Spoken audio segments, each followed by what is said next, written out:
Masum, it's a pleasure to welcome you. Thank you so much for having me. You bring to us a refreshing difference. You work with the Smithsonian museums, renowned institutions, appreciated by audience around the world. I have been there myself 3 times. I don't think I can get tired of watching it. You can actually spend days looking around, and there's awesome amount of work that goes into it. I think beyond work, it is. I think as a curator, I don't know what nuances you have to pick and how particular you have to be to relate that to people. It's not an easy job. We go and enjoy, and it's free of cost, surprisingly. But would be delighted to learn from you some of the workings of how the institution is put together. Absolutely. Well, the Smithsonian is actually not just one museum, but 19 museums, almost 170 years old, and they are our national public museums. And as you mentioned, they're free to the public, open 365 days a year.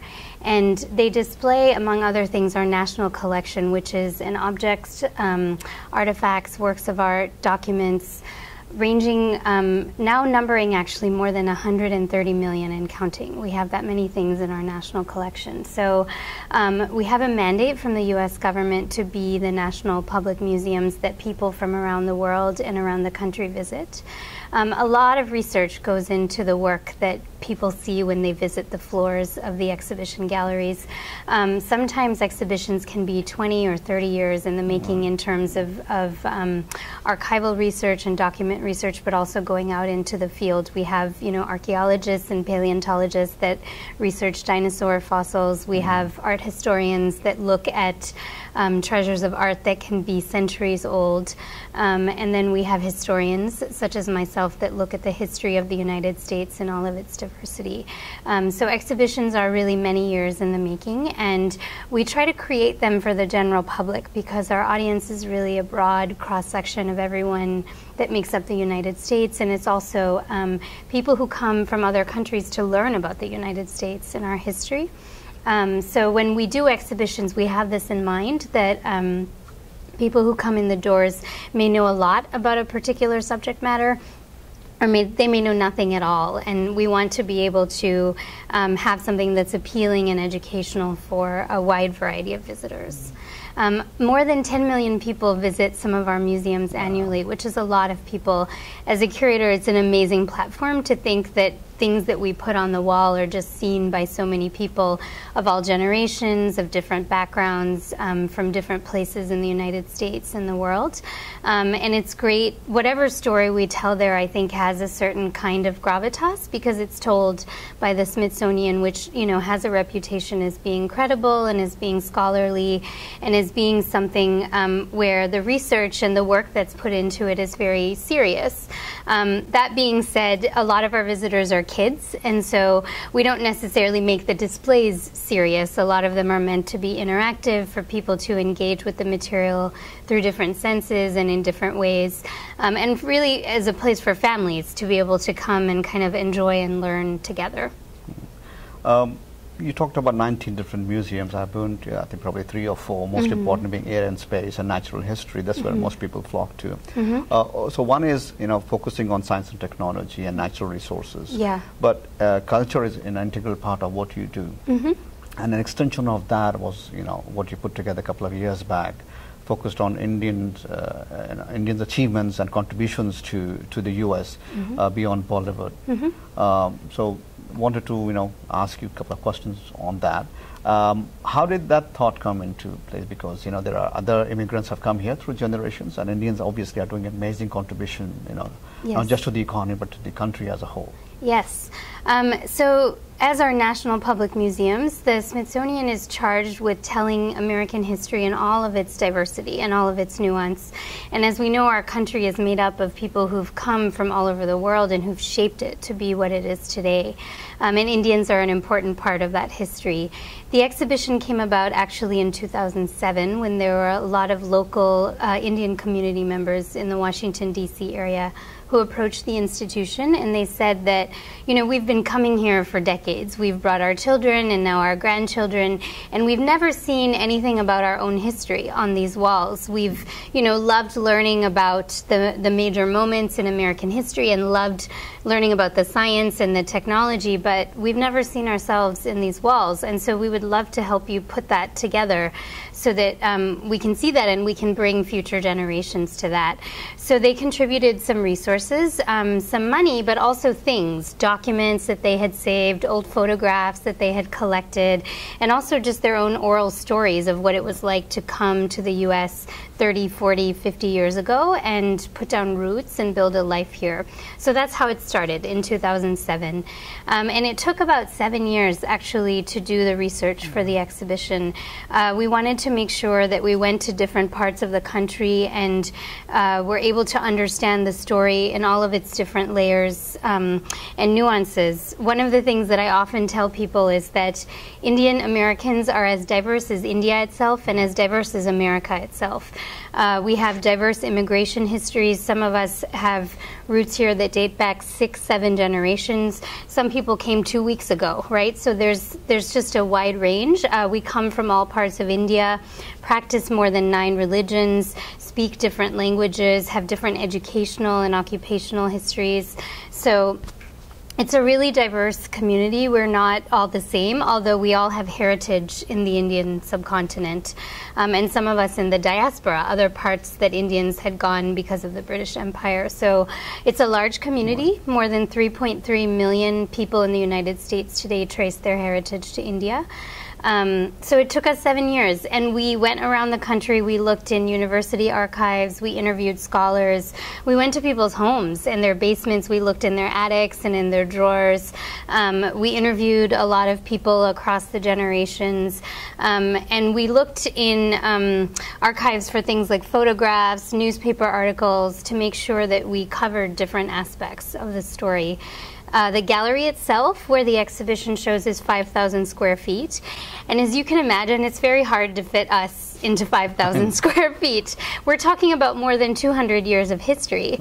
But it's a great start to be able to tell this story, and as you mentioned, to be able to highlight the many kinds of contributions that we've made to making this country what it is today. I had a glimpse of that. So you have pictures of, you know, the immigrant family, probably one of the first immigrants to come here after the 50s and 60s, you know, rush of immigrants who came here from India to study. And then, you know, you have Dilip Singh Sond, and then from here, Silicon Valley, of course, Vinod Dham is highlighted there. Yeah. There's a lot of effort, like you said, in going and talking to people, collecting these things. Do you sometimes, because I think everybody looks at it differently, one is the appreciation part. As an Indian, obviously, I appreciate it a lot that you're displaying, you know, the work that's done by, you know, my predecessors and the people who have come with me. The other part is not everything could be covered, as you said. It's a very diverse country, you know, a lot of things to be covered. How do you address those things? It's a really good question. So I think what we tried to do is make sure that we entered this story from different angles. So for some people, the Indian American story is very much about achievements. It's about pioneering in different professions. It's about inventions and innovations. It's about accomplishments in different kinds of professions. And that is a point of pride for the community. So we wanted to make sure we showed that. And in doing so, we wanted to do it in different occupations. So you mentioned Mr. Dham, and you mentioned Mr. Sond, who are two kind of luminaries within our community and the country's history as a whole. We also have highlighted artists, we've highlighted entrepreneurs, we've highlighted civil rights activists, we've highlighted athletes. It kind of spans the gamut, because I think one of the things that I have in mind is that a lot of parents are going to come into this gallery with their children, and I want to make sure that the inspiration is coming from a lot of different sources. Not everyone is going to be an engineer or a physician. Some people, you know, have interests in the arts, or they have interests in sports. But I think it's also actually important to show that to the American public, because there are a lot of stereotypes that are floating around about our community, some of which have a basis in reality and some of which are very far from it. So one of the main frames that we used was really dismantling stereotypes, that we wanted to make sure that we kind of went underneath the surface and covered a lot of different bases. I think we also wanted to draw upon our history and what we had as artifacts. So for example, we found really beautiful old photographs dating back to the early 1900s of some of the immigrants who came at that time. They worked on the railroads, they worked in lumber mills, they picked fruit on farms, they started businesses and lines of trade that still exist today. And that's really precious history. It's something that as the Smithsonian we're privileged to be able to work with in a very material way. So we wanted to make sure that those things were featured for people to be seen. As you mentioned, most of the Indian immigration that people know about is post-1950 and 1960, but our earliest records tell us that there was a person of Indian origin on American soil as early as 1635, and then a number of immigrants came in the late 1700s. We were a British colony at that time, so they came as laborers to work in different places. But that's history that's very little known, and something that as the Smithsonian I think we can contribute to the general public's knowledge, Indian and non-Indian. Another, I think, goal was that because this is for a general audience and not just Indian visitors, that most people have an Indian friend or a classmate or a co-worker, or they know India through its food or through films or through fashion, but we're so much more than that, right? So the idea was to use those things to bring people into the gallery, which is one of the reasons why we called it Beyond Bollywood. But as soon as you get in the gallery, you actually see that it's not what you think it's going to be about, and that was intentional because we are so much more than what the stereotypes tell us or what popular culture tells us. So things were selected based on all of those different goals and criteria. You know, all this hard work that goes into it, then obviously you look for visibility and broader visibility, and you know, most of the time these exhibitions travel across the country. So you had mentioned earlier that this is also going to travel. It's probably the last 2 weeks at the Smithsonian that's going to travel around the country. So I think it will be good to know the interest of everybody who will be listening to this, to get a schedule from you so they can participate in this. Absolutely. So it's showing at the National Museum of Natural History until August 16th of this year, so it's about 4 more weeks that it's showing there. And then there's a separate version of it that is actually traveling not just in the US but also in India as well. So in the United States, it opens here in Fremont, California on Saturday, August 1st, and it will be showing there through October 10th. The gallery is open from noon to 5, Thursday through Sunday, so the last 4 days of every week, and it's free and open to the public. You don't need an appointment, you can just come in. After that, it will go to Santa Rosa, California, where it's going to be shown at the museums of Sonoma County until the end of the year. And it'll also be traveling in other places around the country, including Bloomington, Indiana, St. Paul, Minnesota, Columbia, South Carolina, and Raleigh, North Carolina. So you can find more information on the website smithsonianapa.org. It's also traveling in India as well. It's opening in Bombay in a few weeks, and we'll be going to other places in the country as well. So we hope people can come and see it wherever they are. Well, I think it's a great job, and thank you for knowledge and for entertainment. I appreciate all the hard work you do and continue to do. Thank you. Thank you.